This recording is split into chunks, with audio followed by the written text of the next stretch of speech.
Finale CAN 2025. Sénégal contre Maroc. L'analyse ultime. Mesdames et messieurs, bienvenue dans cette analyse explosive de la finale de la CAN 2025. Imaginez la scène. Deux lions rugissants, les lions de l'Atlas contre les lions de la Teranga, dans un duel qui fait trembler tout le continent africain. Le Maroc, pays hôte, rêve de soulever enfin le trophée chez lui pour la première fois depuis 1976. Le Sénégal, machine à finale, vise une deuxième étoile après son sacre de 2021. C'est le choc des titans. Un match où l'histoire, la passion et le talent s'entrechoquent sous les projecteurs du stade Prince Moulay Abdellah à Rabat, ce dimanche 18 janvier 2026. Qui a le plus de potentiel pour gagner? Qui a traversé les matchs les plus difficiles sur la route vers cette finale? Accrochez-vous, on plonge dans les détails, on décortique les parcours, les forces, les faiblesses, tout ce qui va faire basculer ce match historique. Allons-y. Deux géants, deux styles, une même ambition. D'un côté, le Sénégal, les Lions de la Teranga, emmenés par leur capitaine légendaire Sadio Mané, qui dispute peut-être sa dernière CAN et qui a faim de gloire. Classé numéro 1 africain FIFA, les Sénégalais arrivent en finale avec une expérience rare. C'est leur troisième finale en 4 éditions, 2019, 2021, 2025. Ils ont perdu contre l'Algérie en 2019, ils ont battu l'Égypte au tir au but en 2021 pour décrocher leur première étoile, et ils ont été sortis en 8e en 2023 par la Côte d'Ivoire, future championne. Cette année, ils reviennent plus affûtés, plus dangereux. Leur force, une défense de granit, un milieu dominateur, une attaque portée par Mané, Ismaïla Sarr, Nicolas Jackson et les jeunes qui montent. Edouard Mendy reste l'un des meilleurs gardiens du continent. C'est une équipe disciplinée, résiliente, experte dans la gestion des grands matchs. De l'autre côté, le Maroc. Les Lions de l'Atlas jouent à domicile et portent sur leurs épaules les espoirs de tout un pays. C'est leur première finale depuis 2004, défaite contre la Tunisie. Et ils n'ont plus gagné la CAN depuis 1976. Mais cette génération est différente. Sous Walid Regragui, l'homme qui a emmené le Maroc en demi-finale de Coupe du Monde 2022, ils affichent une défense de fer. 0 but encaissé en phase éliminatoire de cette CAN. Achraf Hakimi, Brahim Diaz, Yassine Bounou, Youssef En-Nesyri, ce sont des joueurs de classe mondiale. Classés numéro 2 africains, ils bénéficient de l'avantage du terrain. Tous leurs matchs joués dans leur stade avec 60 000 supporters qui transforment chaque rencontre en finale. C'est l'occasion rêvée de briser la malédiction. Ces deux équipes étaient les grands favoris avant le début de la compétition. Et elles ont tenu leur rang jusqu'au bout. Le parcours du Sénégal, expérience et mental d'acier. Les Lions de la Teranga ont commencé par dominer leur groupe, puis ont enchaîné les vrais tests en knock-out.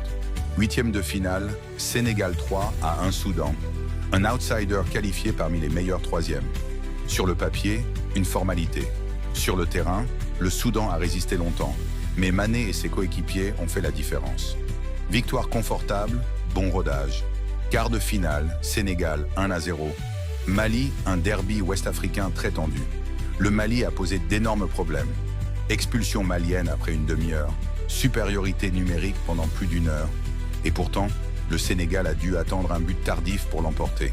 Ce match a été un vrai test de patience, de solidité mentale. Sans le carton rouge, tout aurait pu basculer. Demi-finale, Sénégal 1-0. Égypte, le choc des chocs. L'Égypte, 7 fois championne d'Afrique, avec Mohamed Salah en fer de lance. Un match ultra fermé, tactique, où les pharaons ont tout fait pour étouffer les assauts sénégalais. Mais Sadio Mané a surgi, a marqué l'unique but et a envoyé son pays en finale. Revanche des finales 2021 et des barrages mondiaux 2022.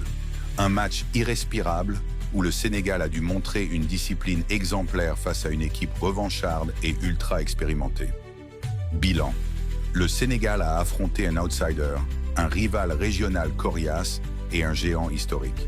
Leur chemin n'a pas été facile, surtout mentalement. Le parcours du Maroc, une forteresse face aux monstres. Les Lions de l'Atlas ont eux aussi dominé leur groupe, puis ont enchaîné les duels de haut niveau. 8e de finale, Maroc 1-0, Tanzanie. La Tanzanie disputait ses premiers huitièmes de finale de son histoire. Ils ont défendu comme des lions, mais un but a suffi. Victoire minimaliste, mais qui a préservé les forces pour la suite. Quart de finale, Maroc 2-0 Cameroun. Un classique africain contre les quintuples champions d'Afrique. Le Maroc a élevé son niveau. 2 buts, 0 encaissé, Bounou impérial. Le Cameroun a poussé, mais les Atlas ont dominé tactiquement et physiquement. Un match très dur face à une équipe expérimentée. Demi-finale, Maroc 0-0, 4-2 Tab, Nigeria, le test ultime. Les Super Eagles avec Victor Osimhen et une attaque qui avait planté 14 buts avant cette demi. Mais le Maroc les a complètement éteints.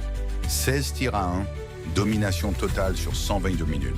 Puis la séance de penalty, 2 arrêts de Bounou, un tir décisif d'Aïn-Néziri. Un match légendaire, plein de suspense, où le Maroc a dû résister à une équipe capable de renverser n'importe qui. Bilan, le Maroc a affronté un outsider tenace, un quintuple champion et un Nigeria ultra offensif. 0 but encaissé en phase finale. Un parcours forgé dans le feu des grands duels. Comparaison. Qui a eu le chemin le plus dur? Le Maroc semble avoir traversé un chemin légèrement plus ardu. Cameroun, 5 titres, plus Nigeria, 3 titres et attaques monstrueuses, représentent des défis plus variés et intenses que Soudan et Mali, même si le Mali a été très compliqué. La demi-finale contre le Nigeria a été un sommet de difficultés physiques et mentales. Le Sénégal a eu une demi très dure contre l'Égypte, mais globalement, le Maroc a enchaîné des adversaires plus costauds sur le papier. Qui a le plus de potentiel pour gagner la finale? C'est extrêmement serré, mais le Maroc part avec un léger avantage. Pourquoi? Avantage du terrain. Jouer à Rabat devant 60 000 supporters en furie peut faire basculer un match. Défense inviolée en knock-out.